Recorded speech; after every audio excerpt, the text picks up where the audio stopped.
This is Shivam Info Media and Open Broadcasting Services, a venture of Shivam Group, and you're watching Local TV, the news of your doorstep. स्वागत है आप सभी का local TV पर। आज 11 दिसंबर है। देश भर की समाचार के साथ मैं कौशिक और मेरी साथी पापिया आपका स्वागत करते हैं। तो शुरू करते हैं हेडलाइंस से। केंद्रीय सरकार ने 157 नए मेडिकल कॉलेज को मंजूरी दी। लोकसभा में हुई जलवायु परिवर्तन पर चर्चा। काबुल में फंसे हिंदुओं और गुरु ग्रंथ साहिब को लाया गया भारत। जनरल बिपिन रावत और उनकी पत्नी पंचतत्व में विलीन हुए। बलरामपुर सरयू नहर का उद्घाटन आज। पूरे भारत में 6000 से अधिक स्टेशनों पर वाईफाई की सुविधा। प्रधानमंत्री उजाला योजना का दूसरे चरण की शुरुआत 14 को। मर्चेंट नेवी में प्रशिक्षित कर्मियों की बढ़ी मांग। पाकिस्तान में भारतीय दवाइयों की बढ़ी मांग। आइए अब देखते हैं खबरें विस्तार से।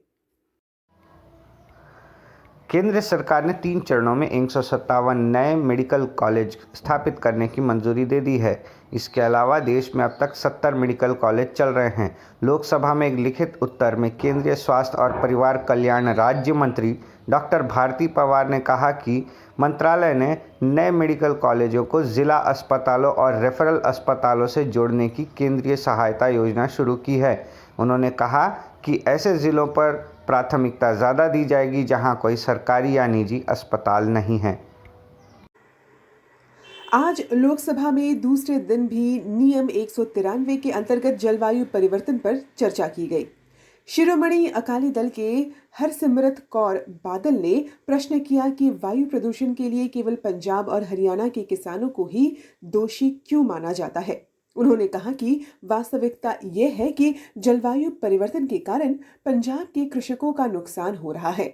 उन्होंने कहा कि पराली के दोबारा इस्तेमाल की परियोजनाओं पर कोई प्रगति नहीं हुई है। वहीं राजस्थान से लोकसभा सांसद हनुमान बेनीवाल ने कहा कि राजस्थान जलवायु परिवर्तन से प्रभावित राज्यों में शामिल है।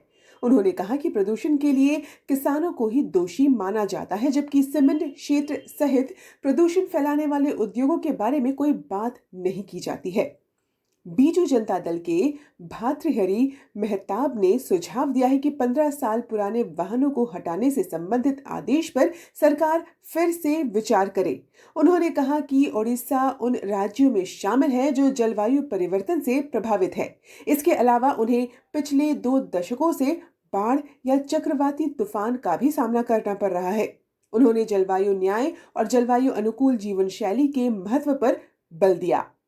एनपीपी के एगथा संगमा ने भारतीय वन अनुसंधान परिषद और शिक्षा रिपोर्ट के हवाले से सरकार से अपील की है कि वो पूर्वोत्तर जैसे राज्यों में पाम ऑयल मिशन के बारे में पुनर्विचार करे, क्योंकि पूर्वोत्तर क्षेत्र जैविक विविधता संपन्न क्षेत्र है जिस पर पाम ऑयल मिशन से हानि पहुंच सकती है।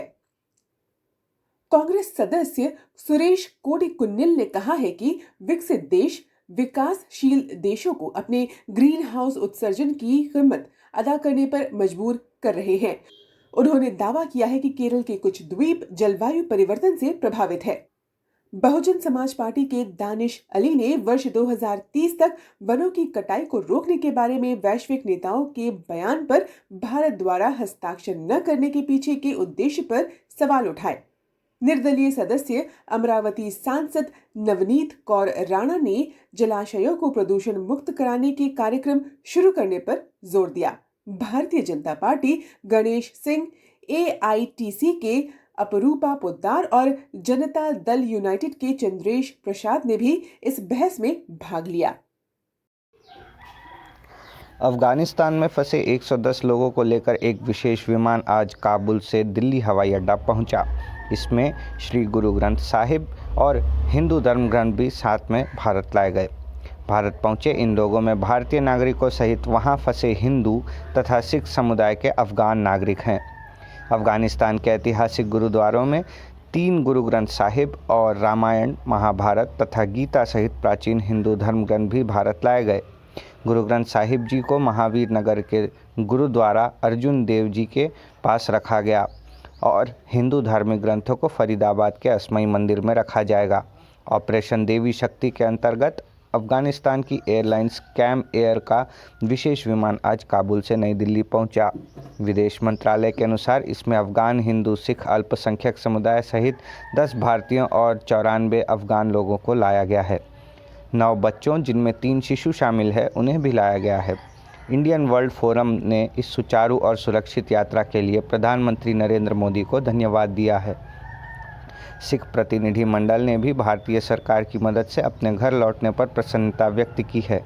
अब तक अफगानिस्तान से कुल 565 लोगों को भारत लाया जा चुका है।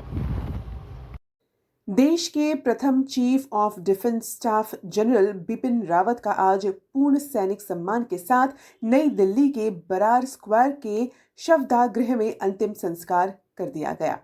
17 तोपों की सलामी देने के साथ ही chief of defence staff general Bipin Rawat और उनकी पत्नी मधुलिका रावत का अंतिम संस्कार एक साथ किया गया।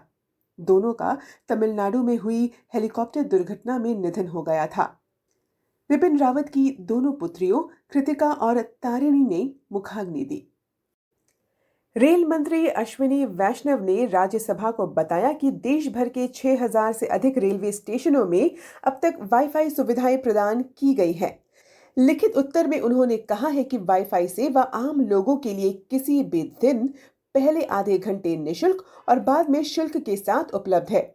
उन्होंने कहा है कि हर महीने कुल 97 से अधिक टेराबाइट्स डेटा इस्तेमाल किया जा सकता है। प्रधानमंत्री मोदी आज उत्तर प्रदेश के बलरामपुर में सरयू नहर राष्ट्रीय परियोजना का उद्घाटन करेंगे। यह परियोजना 1978 में शुरू हुई थी, लेकिन बजट सहयोग, अंतर्विभागीय समन्वय और पर्याप्त निगरानी के अभाव के कारण लगभग 40 सालों से ये काम अटका पड़ा है।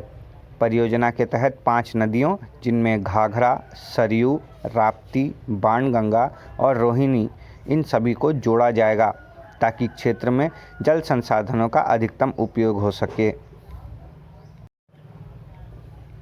विद्युत मंत्रालय राष्ट्रीय ऊर्जा संरक्षण दिवस 14 दिसंबर को ग्राम उजाला कार्यक्रम के अंतर्गत 5 राज्यों में 2500 गांवों में रियायती दर पर 10 रुपये में LED बल्ब देगा।